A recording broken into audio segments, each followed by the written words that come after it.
11. Ingin membahas materi tentang investasi di pasar modal dan struktur pasar modal. Sekolah pasar modal dapat diartikan tempat pertemuannya antara investor dengan perusahaan yang membutuhkan modal atau emigran.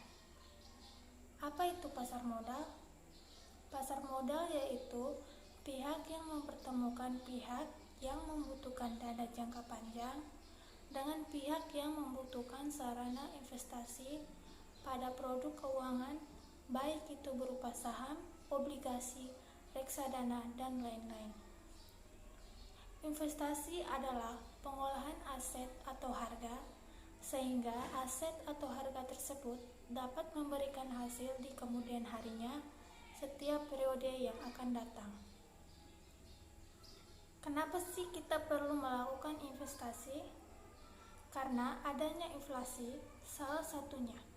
Inflasi secara garis besar adalah proses menurunnya nilai mata uang secara terus-menerus. Investasi di pasar modal adalah dengan memberi efek untuk memperoleh keuntungan berupa capital gain dan dividen.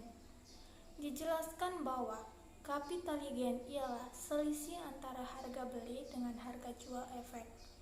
Sedangkan dividen adalah pembagian hasil dari perolehan keuntungan peradaban dari perusahaan ke pemegang saham. Asetnya berupa apa? Asetnya berupa saham. Saham itu bukti kepemilikan suatu perseroan atau perusahaan yang merupakan klaim atas penghasilan dan kekayaan perseroan.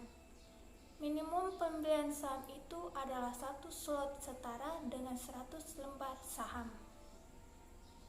Mengapa kita perlu investasi? Yang pertama, karena mudah. Kenapa mudah? Karena banyak perusahaan sekuritas dan manajemen investasi yang dapat memberikan rekomendasi investasi dana online dan trading. Yang kedua, terjangkau. Kenapa? Karena dengan modal 100.000 kita sudah dapat berinvestasi. Yang ketiga, menguntungkan. Apabila investasi ini jangka panjang, nilai itu akan mengalami kenaikan sehingga kita lebih diuntungkan dengan adanya selisih harga jual dan harga beli tersebut. Kemudian indeks saham. Indeks saham itu ada dua, yaitu indeks saham non-sektoral dan indeks saham sektoral. Fungsi indeks saham digunakan sebagai indikator dari pergerakan harga dan kinerja saham atau sekumpulan saham. Keuntungan dan kerugian antara berinvestasi dengan menabung. Investasi memiliki ruang keuntungan di mana aset dapat bertambah jumlahnya, sedangkan menabung aset tersebut jumlahnya sama setiap periodenya. Keduanya juga memiliki risiko pada kegiatannya masing-masing. Seperti contoh, risiko investasi kredit di mana pihak penerbit obligasi bisa saja tidak menyanggupi pembayaran bunga yang diharapkan atau pelunasan pokok. Sedangkan menabung memiliki risiko dikarenakan jumlah tabungan saat ini tidak sampai 3% per tahunnya. Ini lebih rendah dari investasi yang lebih besar dari 5% per tahunnya. Struktur pasar modal. Struktur pasar modal membawahi beberapa tingkatan yang di dalamnya ada perusahaan investor bursa efek dan lain-lain. Badan Pengawasan Pasar Modal merupakan tingkatan yang tinggi dari struktur pasar modal. Menurut Undang-Undang Nomor 8 Tahun 1995 tentang pasar modal, bidang pengawasan pasar modal yang dibentuk oleh pemerintah bertujuan untuk menciptakan pasar modal yang teratur, wajar, dan efisien serta melindungi kepentingan pemuda dan masyarakat. Adapun tugas bidang pengawasan pasar modal adalah membina, mengatur, dan mengawasi kegiatan pasar modal dan juga memiliki kewenangan dalam hal memberi izin usaha kepada bursa efek, lembaga clearing, dan penjamin dan lembaga penyimpanan dan penyelesaian reksadana, perusahaan efek, penasihat investasi, dan biro administrasi efek. Secara struktur, bidang pengawasan pasar modal berada di bawah tanggung jawab kepada Menteri.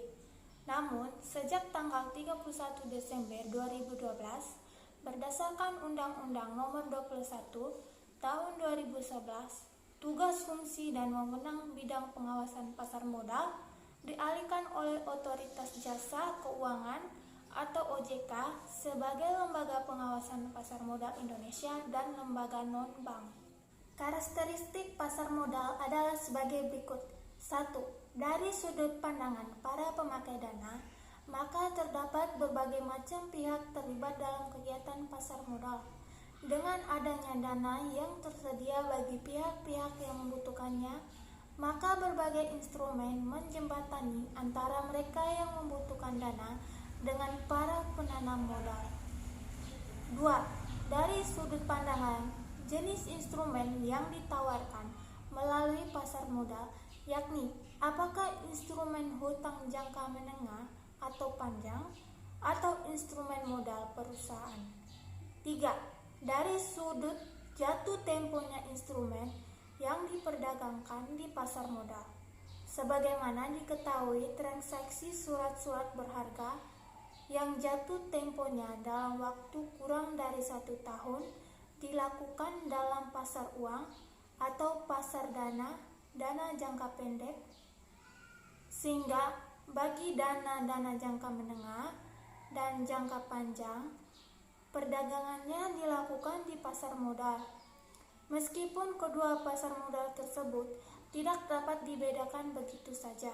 Oleh karena rumitnya permasalahan, baik pada pasar uang maupun pasar modal, maka terdapat faktor-faktor lain yang sulit untuk membedakannya secara teliti, menyeluruh, dan lengkap. 4. Dari sudut pandangan tingkat sentralisasi, suatu fakta yang tidak dapat dihindari adalah dalam suatu negara yang secara geografis cukup luas, maka adanya pasar modal secara wilayah maupun lokal sangat diperlukan, mengingat penyebabnya kepentingan para pemilik dan pemakai dana. Sekian video dari saya membahas tentang investasi di pasar modal dan struktur pasar modal. Apabila ada kesalahan yang tidak disengaja, mohon dimaafkan. Terima kasih.